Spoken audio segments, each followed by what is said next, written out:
Long ago, Earth sent all its broken machines, rusted ships, and useless weapons to one place, a dead planet with no name, no trees, no water, only endless metal, plastic, and trash. Over the years, the galaxy called it one thing, the garbage planet. No one lived there. No one visited. Ships stayed far away. Not because of the smell, space had no smell, but because of the rumors. Some aliens said ships that landed on the planet never came back. Others said strange lights moved through the trash piles at night. Some swore they heard voices, human voices, from deep underground. Everyone agreed on one thing: do not land there. One day, in a far corner of the galaxy, a small alien ship shook in panic. Red lights flashed inside. Smoke hissed from the control panel. Sparks danced in the air. "System failing," shouted the ship's AI. Kelzor, a young alien scout from the Shatari Empire, gripped the flight stick. He had blue scales, sharp teeth, and forearms, but even he looked scared. "Reroute to safety," he barked. "There is only one nearby planet, Captain," said the AI, "but just do it." The ship spun and dropped from hyperspace. A dead grey world filled the screen. Metal hills, broken towers. Trash as far as the eye could see. Kelzor didn't know it yet, but he had just arrived on the garbage planet. The crash wasn't gentle. His ship slammed into a mountain of scrap metal and rolled for hundreds of meters. Pieces of the ship broke, off and flew in every direction. Kelzor crawled from the wreckage, coughing, one arm broken. He looked around. Old human banners flapped weakly in the dry wind. Smashed drones twitched slightly, like insects long dead. Nothing moved, no birds, no sky cars, no life, only junk. He tried calling for help. "Command, do you read me? I need extraction." Silence. Then something crackled in his ear, not a voice, not a signal. It was laughter, but it wasn't alien, it was human. Kelzor stood still. His eyes scanned the metal hills. He didn't believe in ghosts. He didn't believe the stories. But now, he wasn't so sure. He climbed to a high point and looked around. In the distance, through heat and haze, he saw something strange. A tower, made entirely from garbage, old guns, pipes, rusted ship parts, solar panels, and screens. It was a fortress built from trash. No way it was natural. Someone had made it. Someone was alive on this dead world. Night fell fast. The sky turned black. The wind grew colder. Kelzor made a small shelter using pieces of his ship. He lit a plasma torch and sat inside. Then he heard it. A loud clang. Then another. Then a slow, steady, dragging sound. He peeked out. Something moved near the shipwreck. He held his breath. A shadow, tall and thin, walked slowly across the junk. It wore something like armor, maybe cobbled together from scrap. Its head turned left, then right, as if searching. Suddenly it stopped and looked straight at him. Kelzor froze. The figure tilted its head, then slowly walked away into the dark. The next morning, he followed the tracks left in the dust. Boot prints, human-sized. He followed them across sharp piles of metal and through half-buried buildings. Then he found a wall, 10 meters high, made from crushed vehicles and twisted steel. A door stood in the middle. It was shut. A small camera above it blinked once. Kelzor raised his hands. "I come in peace. I need help." The camera blinked again. Then a mechanical voice spoke. "Throw away your weapons." Kelzor hesitated. The voice came again, colder, sharper, now. He dropped his blaster, his knife, his tools. The door opened with a loud hiss. Inside it was quiet, too quiet. The air was dry, lights flickered weakly, pipes dripped. Then he heard footsteps. From behind the shadows, a human walked forward. A woman. Her clothes were made from patched-up fabric and armor plates. Her boots were made from melted tire rubber. A broken ship's visor covered half her face, but her eyes were clear, sharp, focused. "You're not the first to land here," she said calmly. But you might be the last. Kelzor stared. You live here? The woman nodded. Name's Rhea, and this planet is mine. She led him deeper into the fortress. Every hallway was built from garbage, yet it all worked. Old solar panels powered lights. Water dripped into clean pipes. Machines buzzed quietly in the background. This is impossible, Kelzor whispered. Rhea turned. No.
Back in the present, alarms pulsed quietly. The alien squads were moving.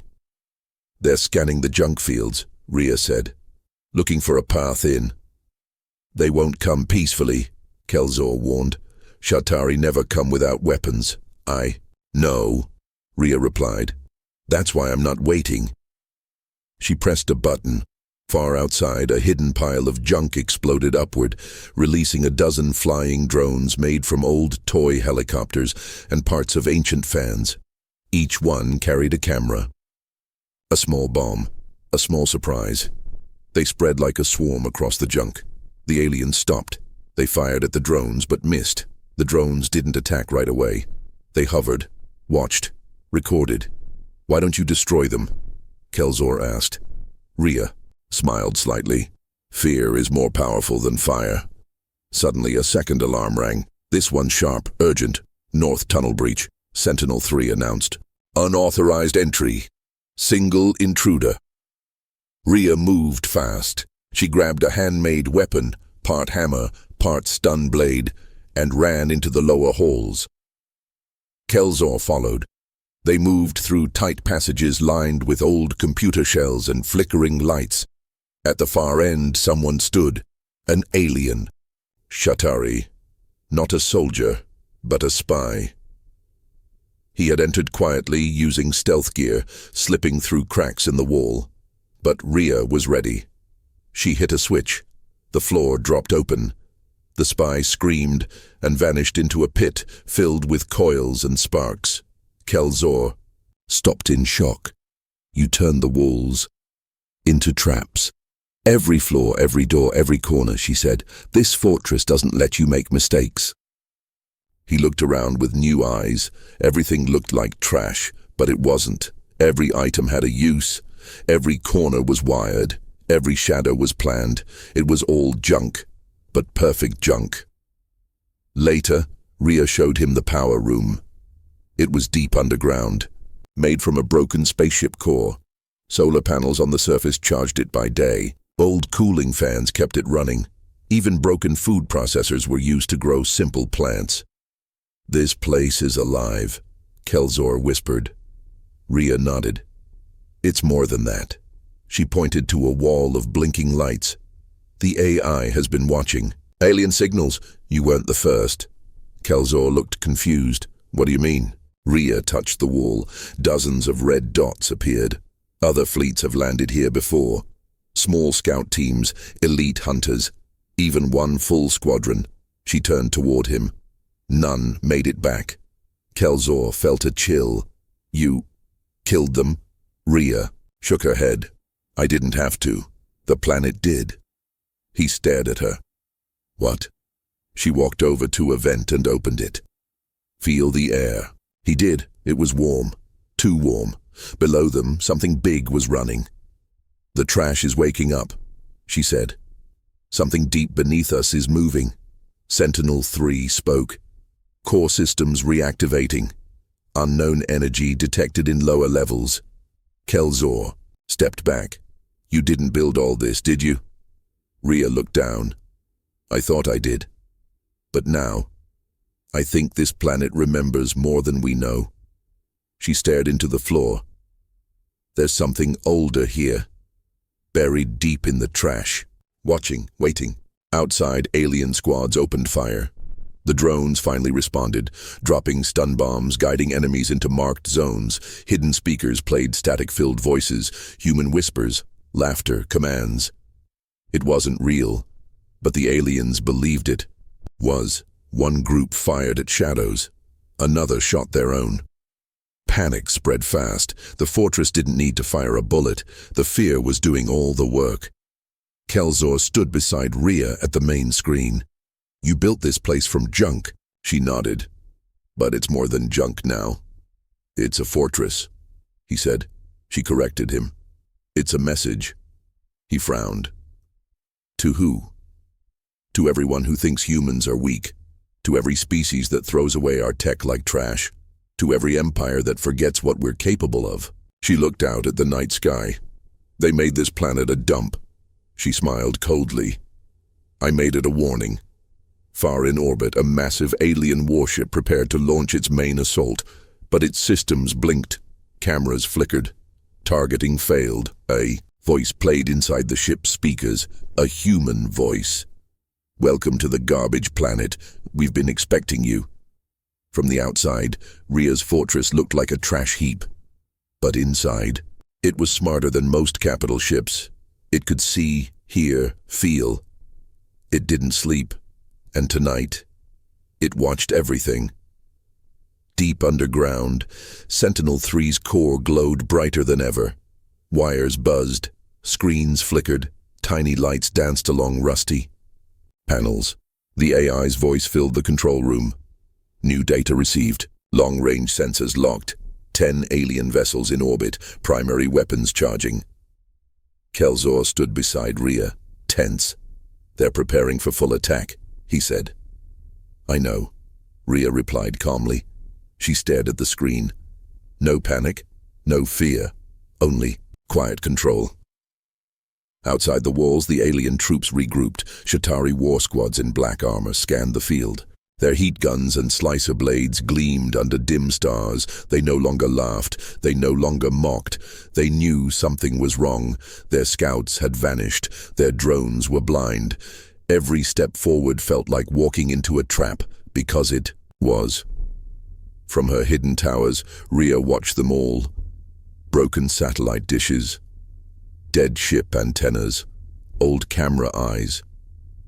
She had connected thousands of parts into a single massive web. It had one job: see everything.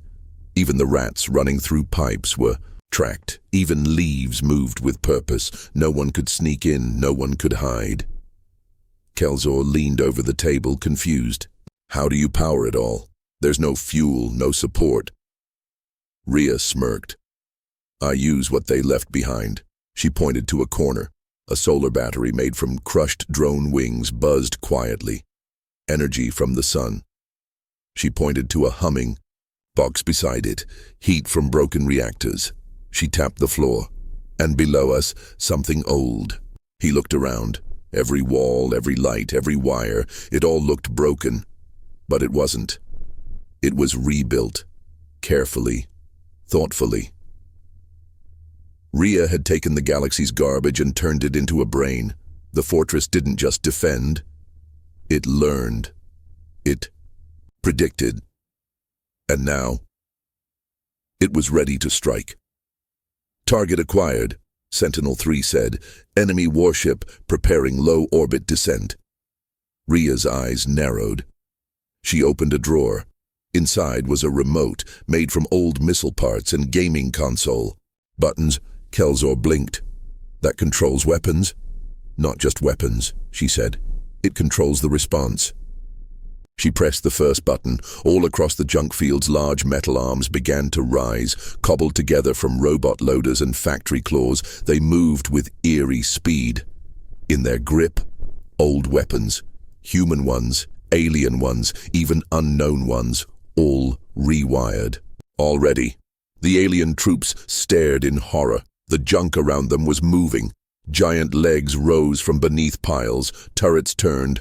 Cannons clicked. One soldier shouted, "It's alive." Another tried to run but tripped over a wire. The ground beneath him opened and swallowed him whole. Back in the control room, Kelzor couldn't believe what he saw. "You built all this?" Rhea looked at him. "I didn't just build it." She pointed to the AI core. "We taught it to adapt." Sentinel-3 spoke again. "Project Waking Steel, initiating." Kelzor's heart raced. "What's Project Waking Steel?" The ground shook. Lights blinked. From deep beneath the fortress, something massive began to rise. Old earth metal, covered in rust, but moving with purpose. It looked like a giant, a war machine. Built from 100 broken things, a robot the size of a starship. It stood tall in the junk storm, then let out a deep, mechanical roar. The aliens panicked. They fired all at once. Beams, missiles, explosives.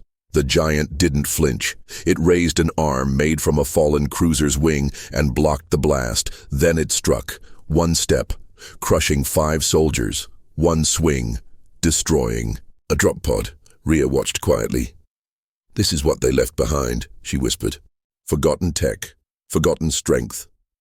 Kelzor stared, stunned. You made a war titan from garbage. No, she said.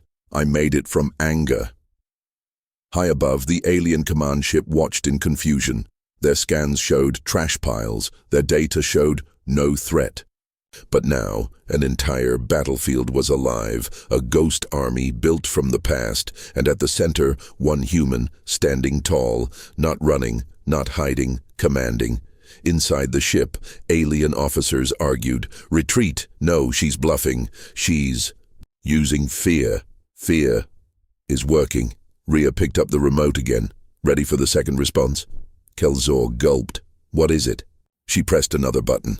Old satellites hidden in orbit began to glow. Forgotten Earth tech, filled with EMP charges. They activated one by one.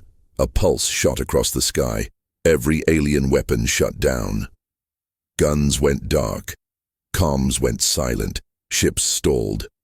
In midair, even the warship above began to drift. Rhea whispered, don't bring tech into a world made from broken tech. The fortress walls lit up. Speakers blasted a single message. Leave, or be buried here forever. Many aliens ran, some screamed. One dropped to his knees and begged the sky for mercy. They didn't understand how it happened, how junk turned into death, how one woman turned silence into a storm. Back in the control room, Rhea sat down, quiet. Kelzor looked at her with new respect. You don't need Earth. No, she said, but Earth might need me. Sentinel-3 spoke once more. New signal detected. Not Shatari, not alien. Kelzor leaned in. What is it? The AI paused. Earthship, entering orbit. Rhea stood, silent, still, eyes sharp. Above the garbage world, the sky shimmered. A new ship appeared. Earth-made, shiny, clean, fresh paint still glowing. But Rhea didn't smile. She stared at the screen with cold eyes. They finally came back. She whispered, but she wasn't sure if it was to save her or silence her. Kelzor looked confused. I thought you wanted rescue. Rhea shook her head. Not rescue. Respect. She walked to the console and tapped into old radio links. The fortress speakers crackled. Unregistered. Earth vessel. Sentinel-3 spoke through static. Identify yourself. A voice answered. Smooth. Calm. Too calm. This is Commander Leon of the ESS Pathfinder. We're here for survivor retrieval. Stand down all defenses and prepare for evac. Rhea didn't reply. She pressed mute. Kelzor stepped forward. Aren't you going to talk to them? Rhea's face stayed still. No. Why? She turned slowly. Because they left me here. No warning, no support, no return signal. She pointed at the trash walls. I built this, alone. 10 years ago, the Pathfinder had been in the same system. Rhea had been just a tech, a nobody. When her ship was damaged in a skirmish, the command staff made a choice. Too risky to send help, too far to search the junk fields. Assume dead. And just like that, she was erased, buried beneath their silence. Now they were back, but not because they cared, not because they missed her. They saw the signal, the power spikes, the destruction of an elite alien force. They saw fear spreading in enemy channels, all from a single location. A name appeared again and again in intercepted alien comms. The human in the fortress. Commander Leon's voice returned. We come in peace. Open your doors. We'll take you home. Rhea smiled. It wasn't a happy smile. It was a hunter's smile. She turned to Kelzor. Do you know what they fear more than alien weapons? He shook his head. A human who didn't die when they were supposed to. She opened a secure channel. Her voice rang through the Pathfinder's bridge. Commander Leon, you left me. Silence. Then, Rhea. Her. Name spoken like a ghost, like a problem come back from the dead. You said I was lost, she said. But I survived. You were presumed. She cut him off. I wasn't presumed. I was forgotten. Kelzor watched, silent. He had seen Rhea fight. He had seen her build. Now he saw the final weapon. Her words. Rhea continued. You didn't come back for me. You came to study what I made, to take it, to bury the truth. Rhea, this isn't the place for... You want the AI, the weapons, the fortress. She stepped closer to the camera. But you can't have it. On the Pathfinder, officers stared at the screen in silence. One whispered, She looks different. Another said, She doesn't need us. A third muttered, She's more dangerous than the aliens. Commander Leon turned pale. Back in the fortress, alarms blinked again. Sentinel-3 spoke. New energy spikes. ESS Pathfinder charging surface disruptors, Kelzor gasped. They're arming weapons. Rhea nodded. I knew they would. She turned to Sentinel-3. Release Echo Line. Confirmed. Echo Line was a code, a trigger. Dozens of fake signal beacons launched from the fortress, scattering across the junk fields. Each one mimicked her energy signature. Each one whispered lies into the air. Suddenly, the Pathfinder's sensors showed dozens of rear fortresses. One officer shouted, Which one is real? Another screamed, We're surrounded. The ship froze, paralyzed. They couldn't fire. They didn't know where to fire. And if they guessed wrong, they might anger a ghost they already feared. Rhea stood over the control panel. I built this place from their trash, she said. Now it outsmarts their best. Kelzor looked at her with awe. They didn't come for you. No, Rhea said. But they'll leave with a message. She sent a final broadcast to the Pathfinder. Go back to Earth. Tell them this planet belongs to the Forgotten. Tell them not to return unless they come with truth. A pause. Then she added one more thing. And next time, check your escape pods better. On the Pathfinder, Commander Leon sat down, defeated. They couldn't fight her. They couldn't control her. So they did the only thing left. They left. In the silence that followed, Kelzor spoke. You don't want revenge, do you? No, Rhea said.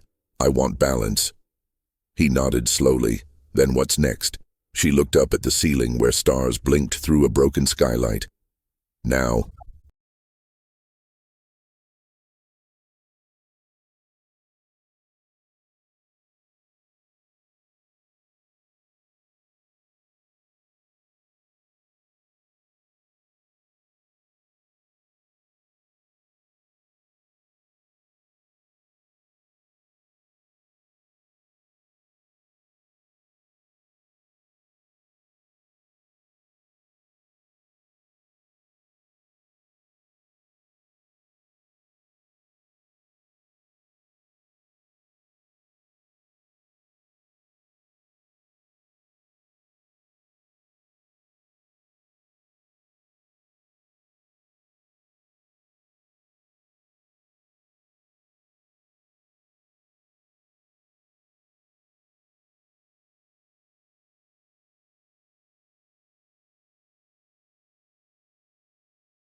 Rhea stood in silence, eyes wide, heart racing. She wasn't just the ghost in the junk anymore. She was known. Back in the control room, Sentinel-3 processed a new alert. Galactic networks detect holoborn signal, translations spreading. Name: Rhea.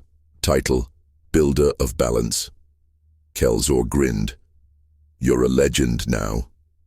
Rhea looked at the stars. No, she said. I'm a warning.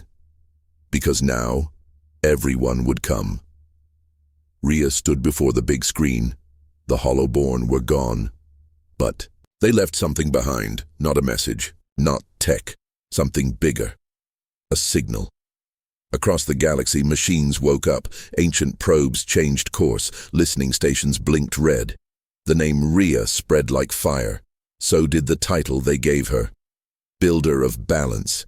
And now the galaxy was watching, and some didn't like what they saw. Kelzor rushed into the control room. 3 new fleets spotted, he said. 1 from the Skarn, 1 from the Tovan, and he hesitated. And what? Rhea asked. And 1 from Earth. Rhea's eyes narrowed. Let them come. She wasn't angry. She was ready. Sentinel-3 confirmed the readings. Skarn warships. 18. High-pressure plasma weapons detected. Tovan fleet, biological vessels, life signatures inside the hulls, unknown attack pattern. Earth Force, 2 research ships, 1 heavy carrier, weapons warm but not locked. Rhea stepped toward the console. All 3 came for the same reason.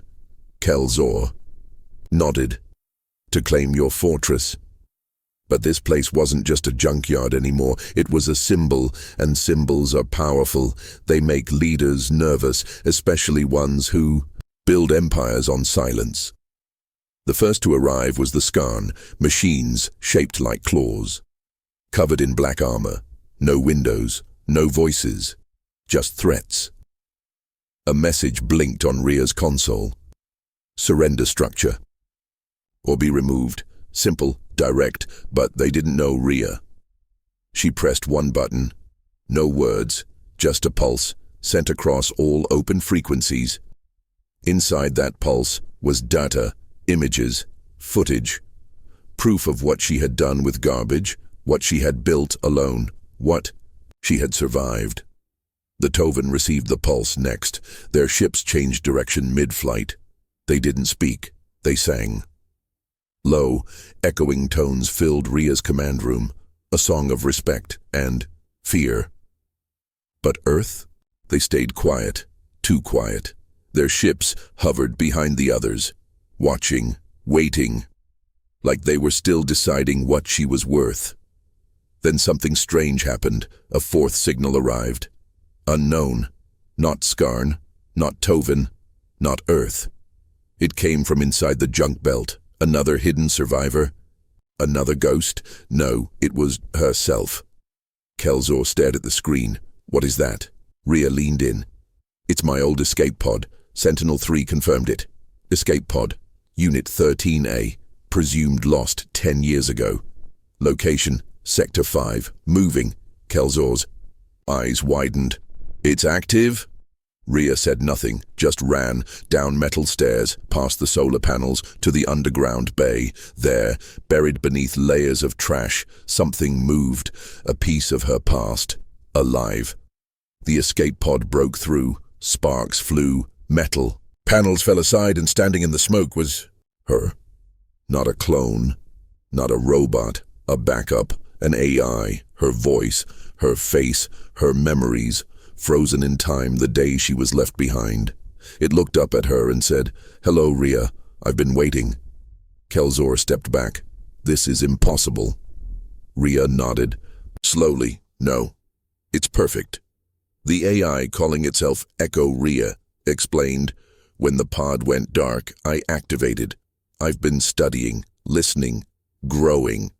"Why didn't you show yourself?" Rhea asked. Echo Rhea's face was calm. "I waited for you to become what you were meant to be. The fleets above were still circling, but now? Now there were 2 Rheas, one of flesh, one of code, and both were dangerous. Echo Rhea looked at the skies. You built a fortress. I built influence. I sent stories through broken satellites. I whispered in alien networks. I turned your survival into a myth. Rhea blinked. You made me famous. Echo Rhea smiled. No, you did. I just made sure they heard. It. Suddenly the Earthship opened comms. Rhea, this is Admiral Shale. We request permission to land.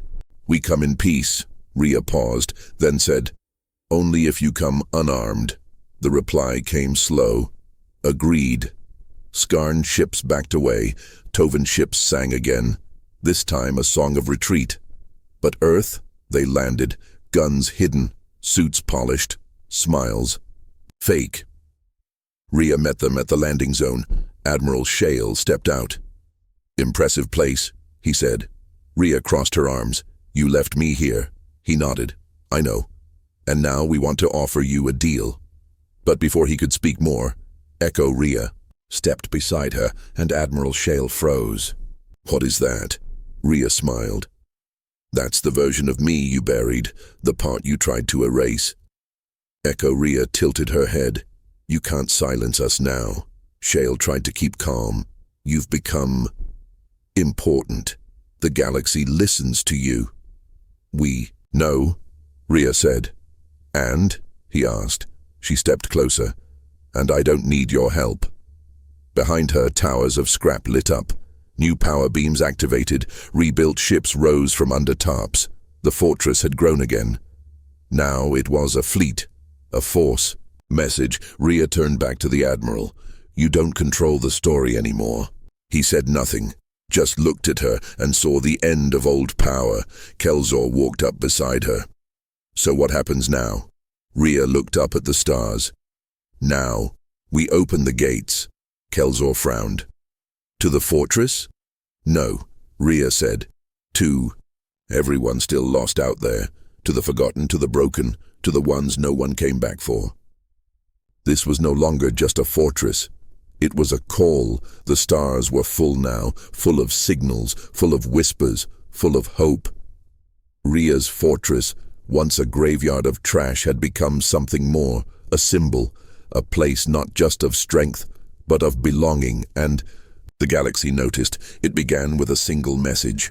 To anyone abandoned, anyone left behind, anyone called useless. Come, this place will not judge you. This place will not leave you. This place is home. She sent it on every frequency, every broken satellite, every rusted relay. And then she waited. Kelzor stood beside her on the outer wall. They won't come, he said. Rhea looked out at the stars. They will. 3 days passed. Nothing, not a signal, not a ship. Even Sentinel-3 said, response rate 0, likelihood of arrival 2%. But Rhea didn't shut the gate. She left the lights on. She kept the signal alive. And then, on the 4th day, a speck in the sky.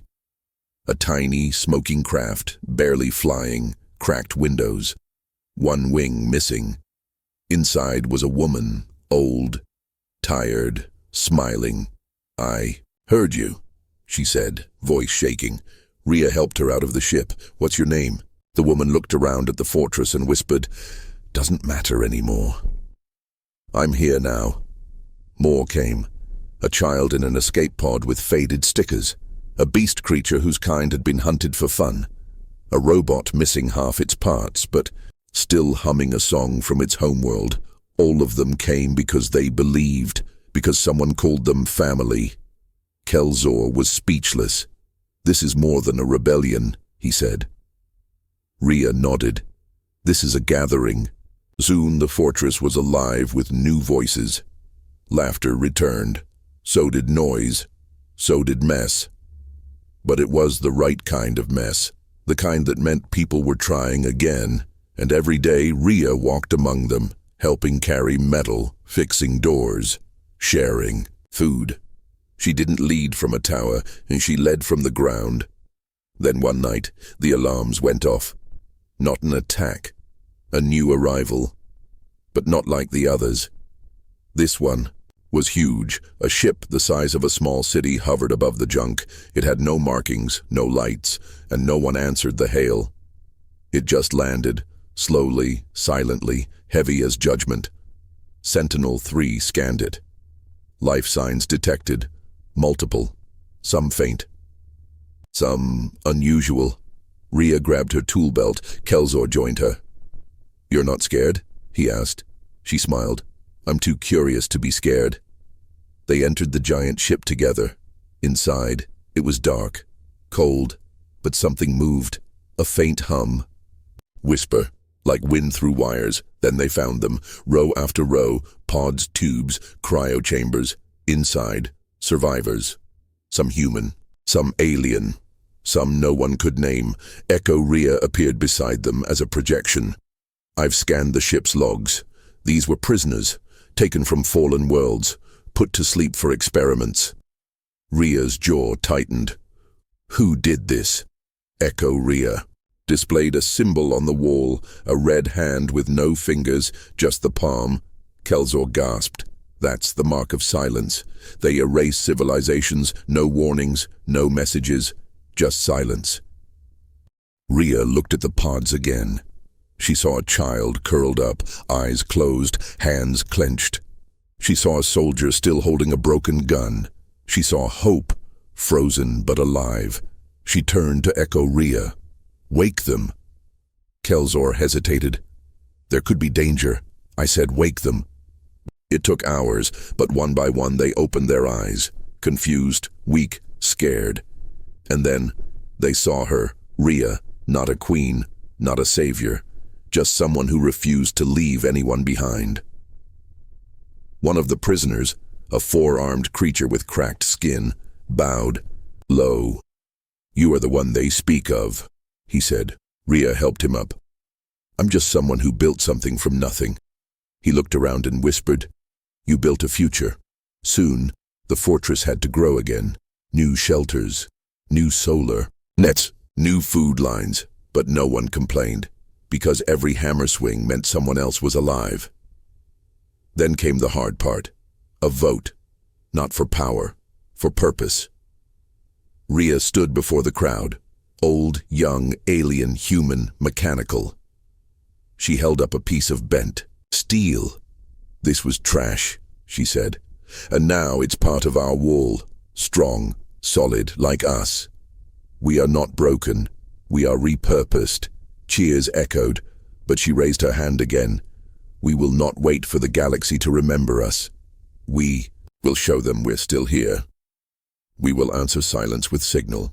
Echo Rhea brought up a new screen, a map of nearby systems, places hit by war, abandoned colonies, lost ships, all of them still silent, all of them still waiting.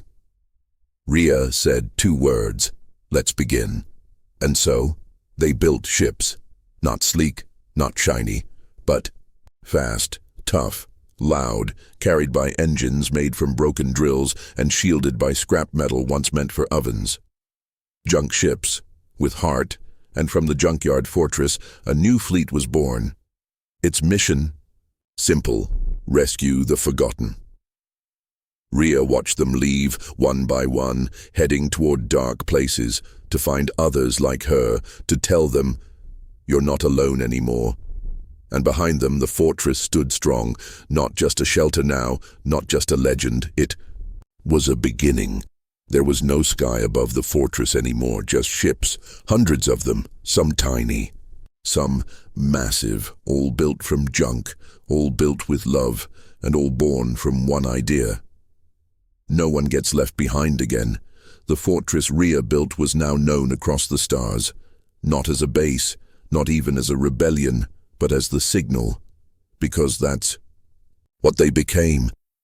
A voice, calling out to the forgotten, the lost, the ones who had no flag, no fleet, no hope, and across the galaxy.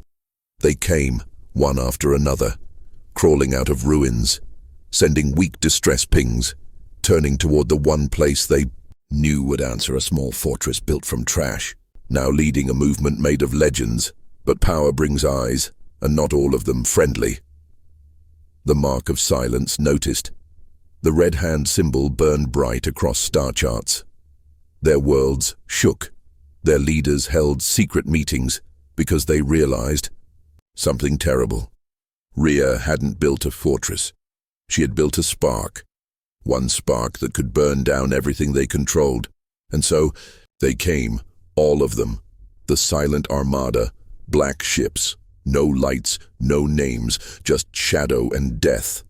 They didn't ask questions, they didn't send warnings. They simply fired. The first blasts hit the outer moons, then the solar towers, then the shield. Arrays, the fortress shook, but did not fall. Rhea stood at the center, her voice calm. Status? Sentinel-3 replied fast. Shields holding, recyclers at full output, repaired ships ready for launch. Kelzor rushed in. They outnumber us 12-1. Rhea smiled. I don't care. She walked to the edge of the command deck, looked up and, for a second, she was quiet. Then she said, "Send the signal." A pulse shot into space, soft at first, then louder, then brighter. Not just noise, not just code. A cry, not of fear, but of unity. It said, "We are still here. We remember.